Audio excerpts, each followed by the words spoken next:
In the scorched silence of Sierra Vista, Arizona, a ranger vanished into the desert, bound to a dying tree by men who wanted him forgotten. No radio, no water, no rescue coming. But just as the last breath clung to his cracked lips, hoofbeats echoed across the rocks. A wild herd appeared, led by a stallion they called Ashfall. What those Mustangs did next wasn't just instinct, it was a miracle. A silent defiance. A rescue born not from man, but from the untamed soul of the wild. Before we begin, tell us where you are watching from. And if this story touches your heart, please subscribe for more. In the high desert of Sierra Vista, Arizona, the summer sun did not shine. It scorched. The wind carried the scent of dry mesquite and sun-baked stone, swirling in ghost-like spirals across the ochre earth. It was mid-August, and the mercury had already climbed past 110 degrees Fahrenheit. Even the cacti seemed to shrink away from the heat. At the heart of the Sonoran Sky Wildlife Reserve, where the trails vanished and the land seemed to fold in on itself, Ranger Colton Hayes moved alone, his boots crunching softly over sand and gravel. He was tall, 6'1", with sun-weathered skin, short copper-brown hair threaded with silver, and a beard grown more from neglect than intention. His eyes, green like pine needles and just as sharp, held the look of a man who had stared at loss so long it became part of him. Colton had once been a battlefield veterinarian, calm under fire, they called him in Kandahar. He treated injured war dogs and horses in forward operating bases, saving more four-legged lives than most doctors saved human ones. But after his wife, Laurel, died in a freak highway accident just 2 miles from their home, Colton didn't return to the army or the city. Instead, he disappeared into the desert. For the last 5 years, he had patrolled the reserve's 200,000 acres on foot and horseback, drawn to silence and wildness, like a man returning to an old wound just to feel it ache. Today was a recon sweep of the northeast boundary, checking for fence breaches and signs of illegal hunting. Colton walked with purpose, but his thoughts were miles away, on a black Mustang he'd glimpsed over the ridge 2 days ago. It wasn't the first time. That horse, coal dark, except for a streak of ash gray over one leg, had appeared over the years like a mirage, always watching but never letting him close. Colton had named him Ashfall. He moved like wind on stone, fluid and fearless, and led a herd of 15 or so. Colton had once tried to document them for the Department of Interior, but the Mustangs evaded his efforts with eerie precision. Wild didn't even begin to describe them. It was mid-morning when the trouble began. A sudden snap, like a twig under tension, rang through the mesquite. Colton spun instinctively, hand reaching for his belt radio, but it was already too late. 3 men emerged from the brush, faces masked in dust scarves, rifles slung over their backs. They moved fast. One struck Colton across the temple with the butt of his weapon before he could shout. Darkness came with the copper taste of blood. When Colton came to, the sun had moved directly overhead. His wrists were lashed behind him with plastic cord, his back pressed against the twisted trunk of a Joshua tree that had weathered storms centuries before he was born. Sand blistered his neck where the shadows couldn't reach. His canteen lay empty and punctured nearby. His radio, a hardened military-grade unit, was shattered in pieces, glinting like broken glass in the dirt. A man stood nearby, thick-set, with eyes as cold as steel, buried in a weathered, tanned face. His name was Levi Trask, leader of the most notorious poaching crew operating in the Arizona-Mexico corridor. Known for killing protected game and selling pelts and exotic meats to private buyers, he had eluded prosecution for years. Colton had been tracking his movements for months, even submitting a report about suspicious carcasses found near Salt Basin. But he had no idea Trask knew his face. "You think a few ranger notes gonna change a man's business?" Trask sneered, squatting beside him. "This land's just waiting to be bled dry. You keep getting in the way, and now look at you. By the time someone finds you out here, even the buzzards will be too late." He spat into the dust, then walked off without another word. By the second hour, dehydration had set in. Colton's tongue felt like sandpaper. His wrists were numb, skin flayed raw from struggling against the cord. He tried calling out at first, weak cries that shredded his throat and echoed back in mockery. The world narrowed to heat, thirst, and the distant hiss of cicadas. Still, his mind wandered. He thought about Laurel, about the way she used to hum when folding laundry, her laugh light as wind chimes. He thought about the Mustangs, especially Ashfall, and the absurd comfort the image gave him. Somewhere out there, the stallion was probably watching from a bluff, untethered and strong. Colton envied him. By the end of the first day, Colton's vision blurred at the edges. Night would bring a sharp drop in temperature, and with no way to move, he'd freeze just as surely as he'd cooked during the day. He closed his eyes briefly, against his better judgment. That's when he heard it. A distant sound, soft at first but growing louder. A rhythm, primal and unmistakable. Hoofbeats. At first, he thought it was a hallucination, but then from the far ridge of the canyon, they emerged. 15 horses, dust trailing from their manes like smoke from a forgotten war drum. At their front moved a black stallion, tall and noble, with ash-colored markings on one leg that shone faintly in the setting sun. Ashfall. Colton blinked against the light, half believing he'd gone mad. Wild mustangs never approached humans this closely, especially not a herd this large, yet they didn't veer off. The herd slowed, their ears twitching, nostrils flaring in the air. Ashfall stepped forward. Another few paces, then another. Colton didn't move. Couldn't. Even if he'd wanted to, his strength was gone. His breath came in shallow, cracked fragments. "Ain't much here for you, boy," he whispered, unsure whether the words left his mouth. Ashfall's massive frame loomed closer. Now just 10 feet away. His dark eyes gleamed with some unknown intelligence, his movements deliberate, as if reading something written in Colton's stillness. Behind him, a pregnant mare with soft gray coloring and a gentle sway in her walk, Willow, Colton had once named her, followed.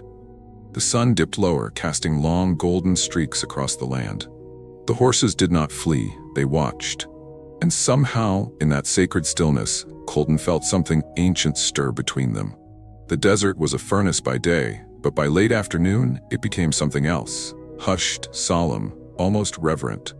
In that haunting silence, where even the wind seemed to hesitate, Colton Hayes floated on the edge of consciousness. The rough bark of the Joshua tree bit into his shoulders, and his cracked lips could no longer form sound. His eyes, sunburned and swollen, remained fixed on the impossible scene before him.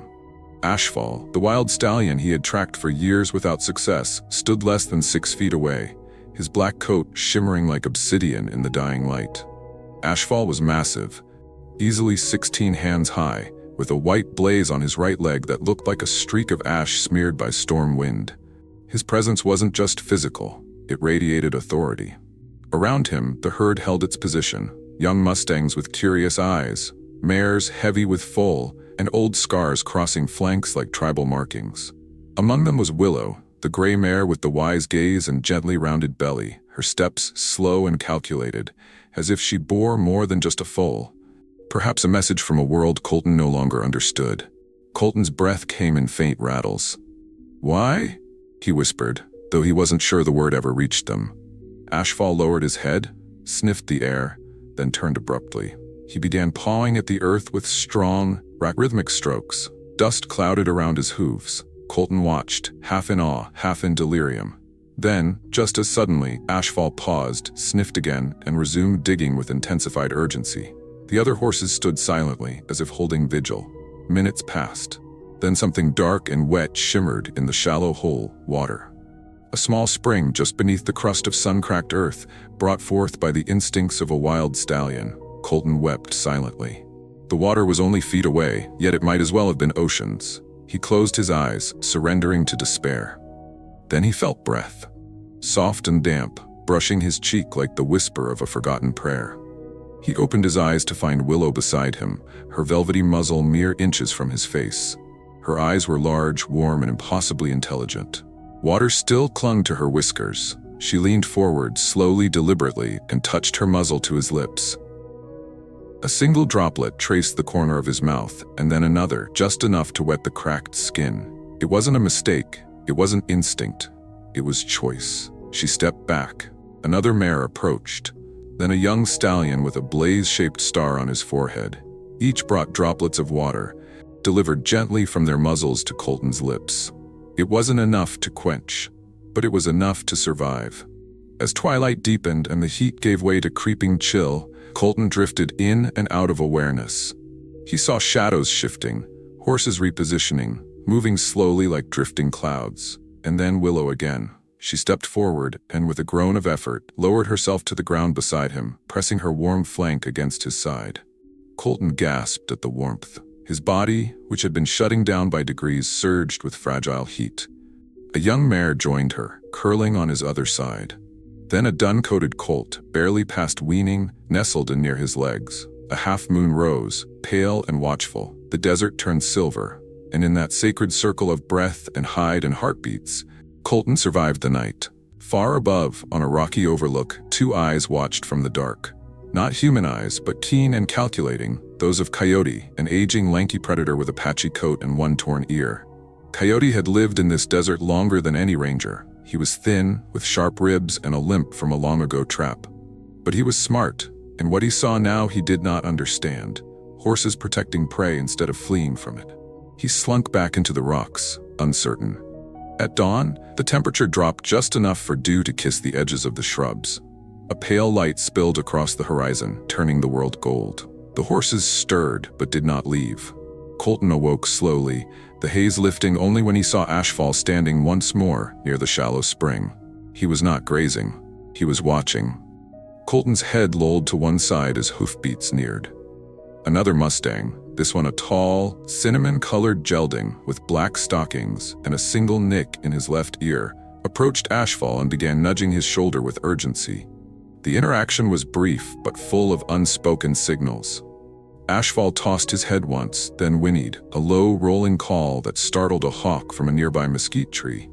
Two younger stallions emerged from the herd at the call. Both were lean, restless, full of adolescent strength. Ashfall stepped forward and touched each one in turn, then turned and looked back at Colton one last time.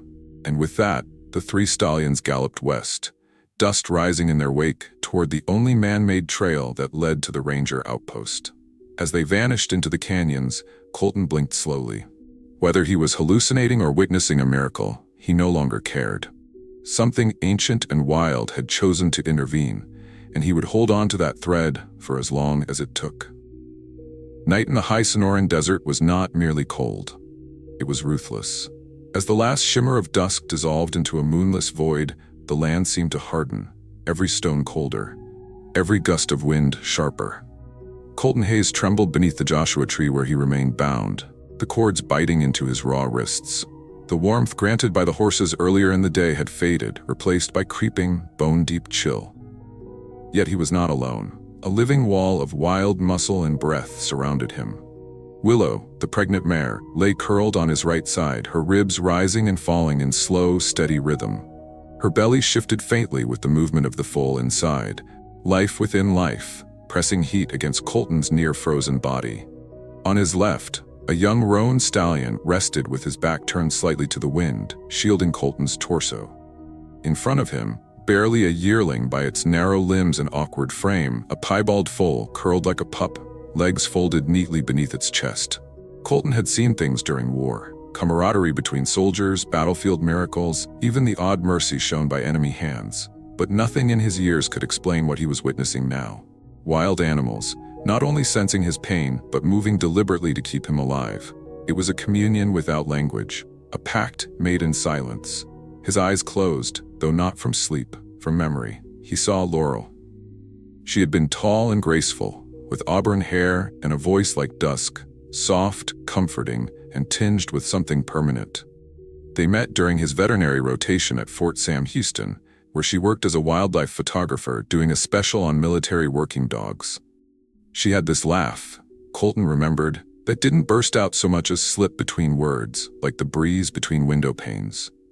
Then one spring morning, after a rare rain had washed the desert clean, she kissed him goodbye and took the car into town to buy canvas, a flat tire, a speeding pickup.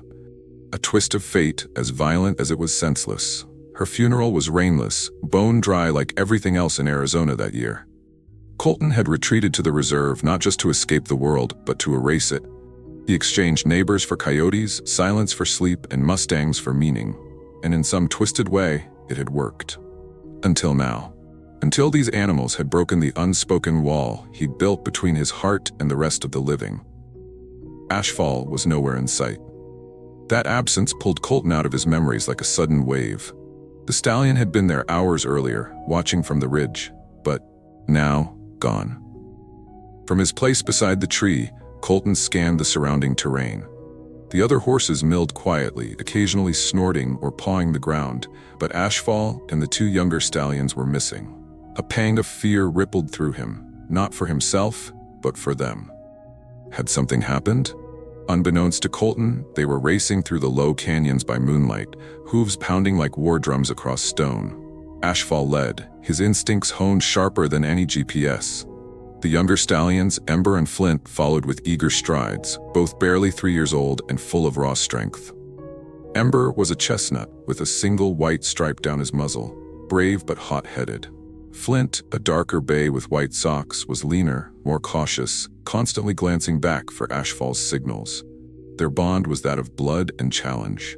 Ashfall had mentored them, allowed them to run beside him, to learn terrain, herd order, and the subtle language of leadership. They reached the outskirts of a ranger trail shortly before dawn. Back at the outpost, a different world stirred. Ranger Mitch Calloway leaned over a desk cluttered with field notes, wildlife reports, and 2 empty coffee mugs. Mitch was in his late 30s, with sandy blonde hair that refused to lie flat and a build that suggested he'd once been an athlete and still treated every patrol like a cross-country marathon. He had been Colton's closest friend since the early days, one of the few who had visited him after Laurel's death. Short-tempered with lazy people but fiercely loyal, Mitch carried guilt for not accompanying Colton on that fateful patrol. As he sipped his lukewarm coffee, he heard it, scraping against the perimeter fence. He turned, expecting a javelina or stray cow, but what he saw made him blink. 3 Mustangs stood beyond the fence, puffing white breath into the cold air. The black one was unmistakable: Ashfall. Mitch stood in shock, unsure whether he should call someone or just keep watching. Then Ashfall reared slightly and gave a high, piercing whinny. Ember and Flint mimicked the call, then darted several yards up the trail, pausing to glance back, ears pricked. Mitch narrowed his eyes. "What the hell?" He radioed dispatch. "This is Calloway. I've got something strange. Sending GPS coordinates now. Might be a lead on Colton." Back at the tree, the sky began to blush with early color. A cool wind teased Colton's face. The horses surrounding him stirred, stretching legs, shaking off sleep. Willow remained by his side, her belly heavier than ever. Suddenly, one of the horses let out a soft snort. Heads turned. Colton's heart jumped as distant sounds approached. Engines, tires crunching stone, doors slamming, footsteps, voices. He tried to shout, but all he managed was a hoarse whisper. Then, at the edge of his vision, a figure appeared. Mitch. "Colton, Jesus Christ, hang on." Gloved hands cut through the cord at his wrists. Water touched his lips. Relief exploded through his body like a flood bursting a dam. The last thing he saw before passing out was a familiar black shape standing just beyond the tree line, watching without a sound. Ashfall. Dawn broke over Sierra Vista with a cold brilliance, brushing the red stone cliffs and bone-colored sand in hues of peach and rose. In the wilds of the Sonoran Sky Reserve, the land was still as prayer, except for the steady approach of rescue. The thunder of tires against stone came first, followed by the unmistakable rhythmic churn of a helicopter's blades slicing through the air above the ridgeline.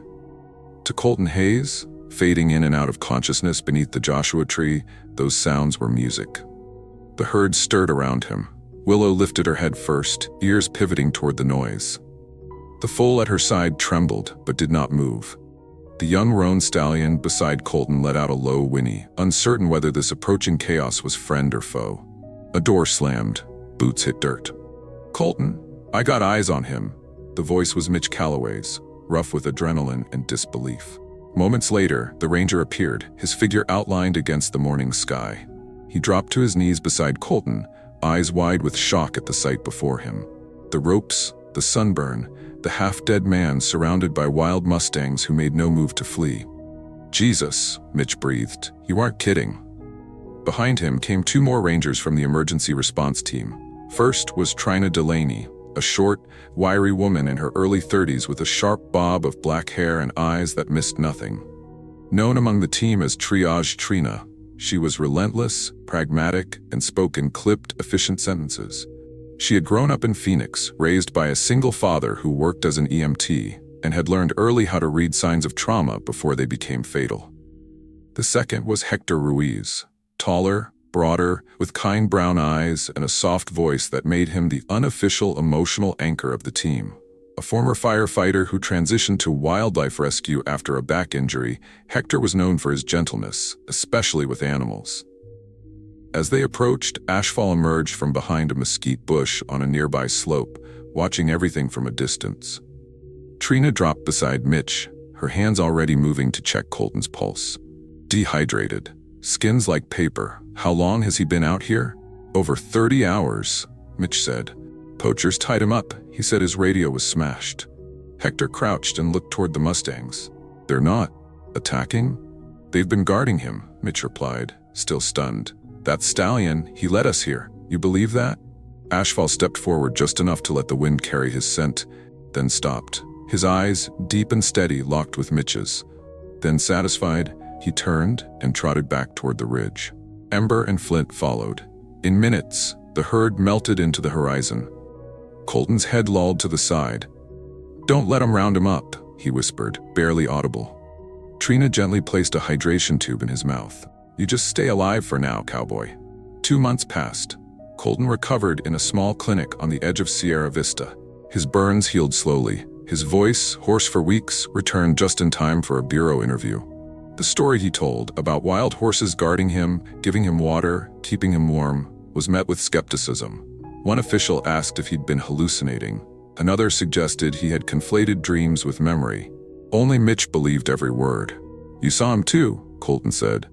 Ashfall led you straight there. Mitch nodded.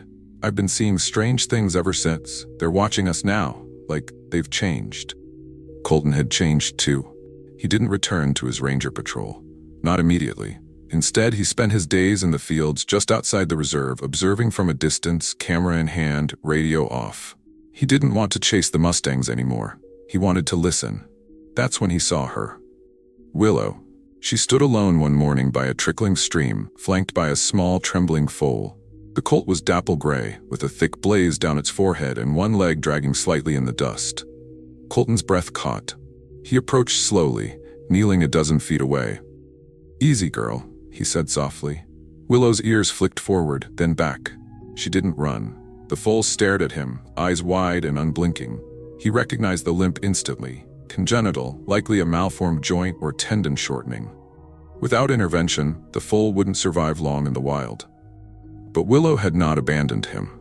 Colton reached into his pack and removed a small collapsible veterinary brace, originally designed for domestic horses. It was a prototype, and he had almost left it behind that morning. Let me help, he whispered. Willow did not move as he edged closer, inch by inch. When he reached the foal, he let it sniff his hand. The little nose was warm and damp. Carefully, gently, Colton attached the brace, securing the limb without force. He stayed there for an hour, not moving, just watching. Then came the sound of shifting gravel. Ashfall. The stallion crested the rise, muscles taut beneath his coat, mane whipping in the wind. He moved with deliberate steps down toward Willow and the colt, his eyes never leaving Colton. Colton didn't flinch. Ashfall stopped a few feet away, exhaled sharply, then walked to the colt, sniffed the brace, and, remarkably, nickered softly as if in approval. Then he turned to Colton. The look in his eyes was not fear, it was recognition. After a few moments, the stallion turned and led the small family back toward the herd, the foal's gait steadier now. Colton didn't follow, he simply watched, tears blurring the desert once again. 1 year later, the desert had changed, but not in the way most people meant. The wind still whispered through the mesquite and the stars still burned fiercely in Sierra Vista's endless night sky. But there was a hum of something new beneath the old rhythms. In a protected basin nestled between sandstone ridges and creosote-covered hills, a quiet miracle had taken root. Colton Hayes stood on the observation platform of the Sierra Vista Wild Mustang Behavioral Research Center, a low-slung facility of adobe and glass, camouflaged by native stone and desert flora. From here, he watched the herd grazing below. 23 Mustangs, all once elusive and untouchable, now coexisting, still wild, still proud, but present, not tamed, not broken, connected. Colton had changed too. His skin was still weathered, his beard touched more heavily by gray, but there was something steadier in his posture. Something returned. Dressed in worn denim, a ranger jacket, and a straw hat faded by sun and memory, he looked every bit the desert's son. In front of him, a group of schoolchildren clustered beside their guide. The kids were part of the new Education Through Empathy program, a field experience hosted weekly for local schools.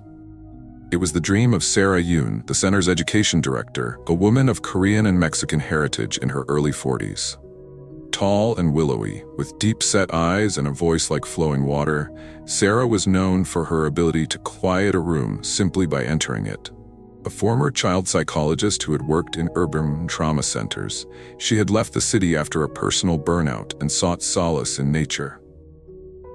She believed deeply that children could learn to care about wild things if they were allowed to meet them eye to eye. "Let's be still now," she said gently to the children. "Watch with your whole body. Don't just look." They fell into silence, surprisingly obedient. One girl whispered, "Is that Ashfall?" Sarah smiled. "Yes, the one standing tall on the ridge." Ashfall remained there as he often did, his black coat gleaming like a shadow made solid, the white ash mark on his foreleg catching morning light. He never came close to the viewing area, but he never strayed far either. As if to say, "I remember." Willow grazed below him, her once weakened foal now a robust, playful yearling named Spirit by the team. Spirit bore a wide white blaze on his forehead and an energy that could lift dust into joy.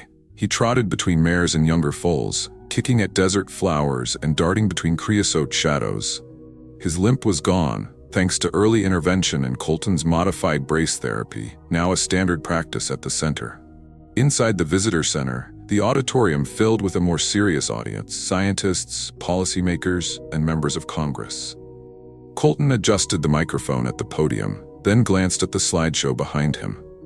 Image after image flicked across the screen, wild horses standing over an injured hiker until help arrived, young Mustangs leading rangers to trapped wildlife, and one especially poignant clip, Ashfall circling a crying child who had wandered from a school group until adults arrived. The data was undeniable. These events, Colton began, aren't random. They're not outliers or accidents. They're patterns, socially transmitted behaviors showing empathy, spatial reasoning, and something we're only beginning to understand: mutual intention between species.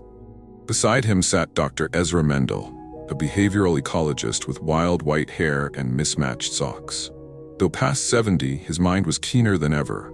Ezra had first dismissed Colton's reports as desert madness, but after spending 6 months studying the herd, he became their fiercest advocate. He spoke next, pointing to neural mapping scans and field recordings. "What we're seeing in the Sierra Vista herd rivals primate-level cooperation," he said. "We have documented not only group teaching behaviors, but nonverbal communication with humans." A skeptical senator raised her brow. "You're suggesting we rethink national wildlife policy based on one herd?" Colton held up a map. "We've identified similar behavior clusters in 3 other herds since launching our satellite study. And this center was made possible only because the Mustangs trusted first. They chose to stay. We just followed." The senator remained silent. Later that day, Colton returned to the ridge alone. He brought no camera, no journal, just silence. Ashfall waited at his usual place, Spirit dancing below. Colton approached slowly, boots crunching over ancient stones. Ashfall didn't move, just watched. "Today went well," Colton said quietly. They listened. Ashfall turned his head slightly, as if acknowledging the words. From behind came footsteps. Sarah joined him, her wide-brimmed hat tilted against the wind. "They'll approve it," she said, eyes on the horses. 3 more centers, and a nationwide moratorium on wild horse roundups in protected lands. Colton nodded, but his eyes remained fixed on the herd. "It's not about approval. It's about respect," she smiled. "Same thing, sometimes." They stood side by side in the quiet.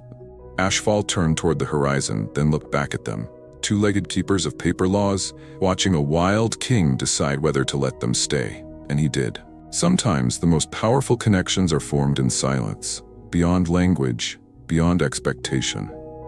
This story reminds us that compassion isn't limited to one species, whether it's a wild Mustang offering warmth or a human choosing to protect what others overlook. Empathy is the bridge that can unite even the most distant worlds. In our own lives, we often rush past quiet moments, ignore small cries for help, or forget that trust must be earned, not demanded. But like Ashfall and his herd, there's wisdom in stillness, courage in kindness, and strength in simply showing up for one another. If this story moved you, take a moment to share it with someone who needs a reminder that love and loyalty come from the most unexpected places. Leave a comment to tell us what part of the story touched your heart. And don't forget to subscribe to the channel for more stories about the bond between humans and the wild.